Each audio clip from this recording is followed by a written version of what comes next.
আজই প্রথম চার্জশিট দিল সিবিআই। ঘটনার 58 দিনের মাথায় তদন্তের 58 দিনের মাথায় এই চার্জশিট, যে চার্জশিটে সঞ্জয় রায়কেই ধর্ষক খুনি বলে উল্লেখ করা হচ্ছে। আর কি কি রয়েছে এই চার্জশিটে জানবো। অর্পিতা সরাসরি আমার সঙ্গে রয়েছেন। অর্পিতা,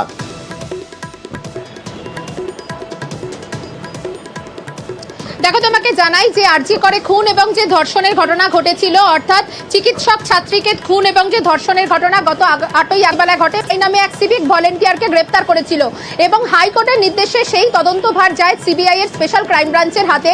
এর ফলে দিল্লির যে বিশেষ রায়ে সঞ্জয় রায়কে তারা কিন্তু নিজেদের হেফাজতে নেয় এবং তাকে দফায় দফায় তাকে জেরা করে এবং জেরাকে প্রমাণ লোপাট, তথ্য প্রমাণ লোপাট বা এভিডেন্স ট্যাম্পারিং এ অভিযুক্ত হিসাবে অভিজিৎ মণ্ডল অর্থাৎ ওসি টালা এবং সন্দীপ ঘোষ আরজি করে প্রাক্তন অধ্যক্ষ, এই দুজনকে গ্রেপ্তার করে সিবিআই স্পেশাল ক্রাইম ব্রাঞ্চে। সে কারণে কিন্তু পুজোর আগে ঠিক 58 দিনের মাথায় এবারে চার্জশিট জমা দিল সিবিআই এর স্পেশাল ক্রাইম ব্রাঞ্চের আধিকারিকরা। সঞ্জয় রায় মূল অভিযুক্ত হিসাবে সঞ্জয় রায় আরজি করে খুন এবং ধর্ষণের ঘটনাতে যুক্ত, তার কথাই কিন্তু উল্লেখ রয়েছে। অর্থাৎ গত 9ই আগস্ট যে দেহ উদ্ধার হয়েছিল চিকিৎসক ছাত্রীর, সেই ঘটনাতে মূল অভিযুক্ত এই সঞ্জয় রায়। কারণ সে কিন্তু মানসিকভাবে সে বিকৃত, সে মত্ত অবস্থাতে সে ধর্ষণ এবং খুন করে, ফলে সেই ঘটনাতে সঞ্জয় রায় কিন্তু পুরো গোটা বিষয়টা ঘটায় বলে সিবিআই এর তদন্তে উল্লেখ রয়েছে চার্জশিটে।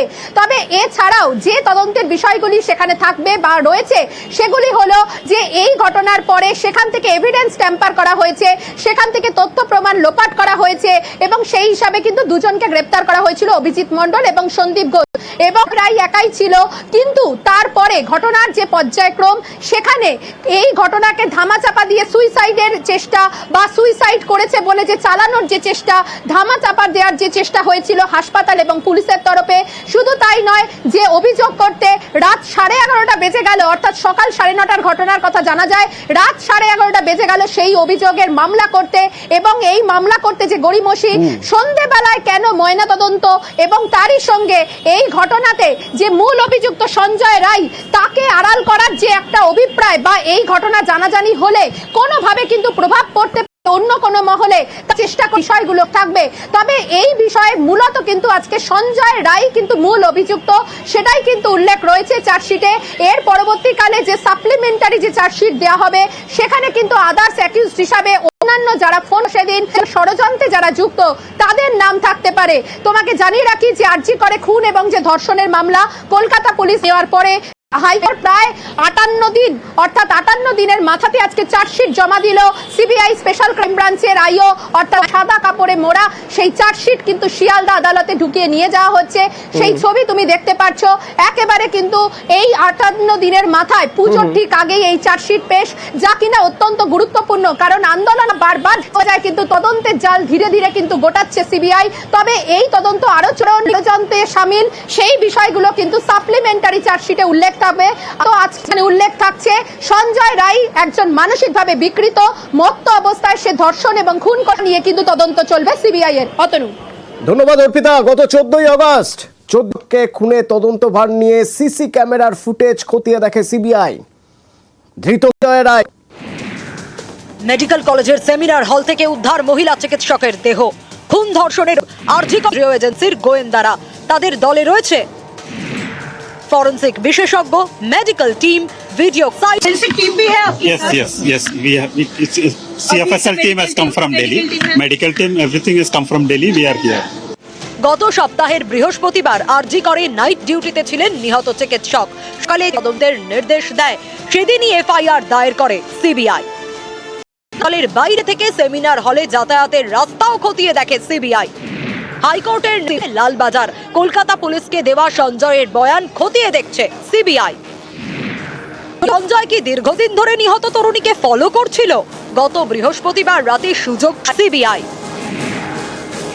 নিউজ 18 বাংলা। আর এই চিট নিয়ে চিকিৎসকরা কি বলছেন?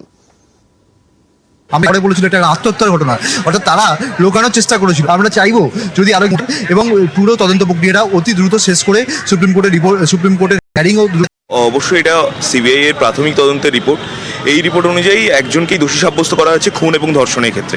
শুধুমাত্র সঞ্জয় রায় যদি ইনভলভ থাকে তাহলে একটা কলেজের প্রিন্সিপাল তাহলে কেন সরাসরি তথ্য প্রমাণ লোপাটের সাথে জড়িত থাকবে? দুর্নীতি এবং এই খুন এবং ধর্ষণ পুরোপুরি ইন্টার রিলেটেড। তো নিশ্চয়ই বড় কোনো মাথা রয়েছে। আশা করছি সিবিআই পরবর্তী তদন্ত রিপোর্টে বলা হচ্ছে যদি সে একজন হয়েও থাকে তাহলে মোটিভ কি ছিল, আরো লোকের পিছনে যুক্ত আছে, এটা কি প্রি প্ল্যান ছিল? আমরা কতজন যুক্ত? সঞ্জয় রায় যদি অভিযুক্ত থাকে তাকে কি কেউ পাঠিয়েছিল? এটা কি প্রি প্ল্যান ছিল? তাহলে এই চলবে? সিবিআই এর চার্জশিটে সঞ্জয়ের বিকৃত মানসিকতার এইসব রয়েছে। তো সঞ্জয় রায়ের ব্যাকগ্রাউন্ড একবার জেনে দেখা যাক। সঞ্জয় রায় কে? এই সঞ্জয় রায় সান্নিক রয়েছেন আমার সঙ্গে, বলতে পারবে সান্নিক? করতে সে যেখানে থাকতো তার বাড়ি অর্থাৎ ভবানীপুরে, সেখানে আমরা পৌঁছে গিয়েছিলাম। কি আমরা যাতে স্থানীয় মানুষজনের ছিল কিরকম অভিযোগ, তার যারা আশেপাশে থাকেন তার বাড়ির, তারা বলছেন, কেউ বলছেন যে তাকে পুলিশে চাকরি দেবে বলে তার কাছ থেকে টাকা নিয়েছে, তারপরও সে আসে না।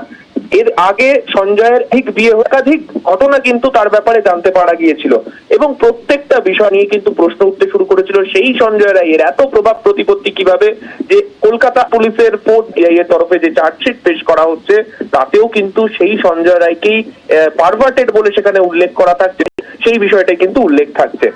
ঠিকই, গত 17 আগস্ট চিকিৎসক খুনের তদন্তে সিবিআই এ স্ক্যানারে হয়। দিল্লি থেকে বিশেষজ্ঞরা আসেন।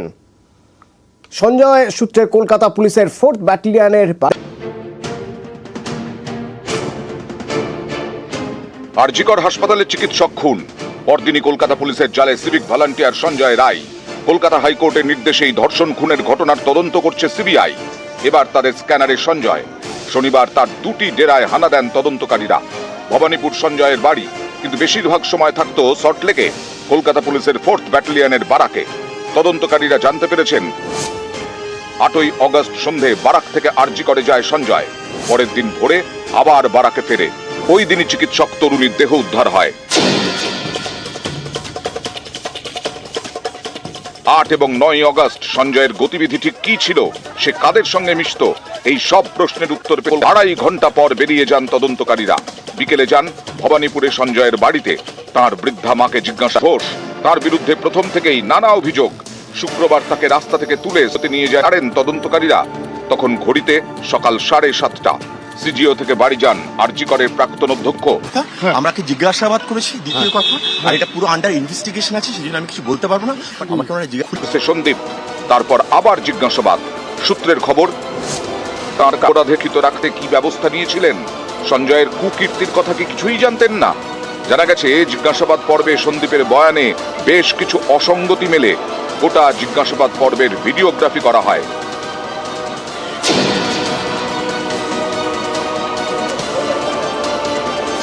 নিউজ 18 বাংলা।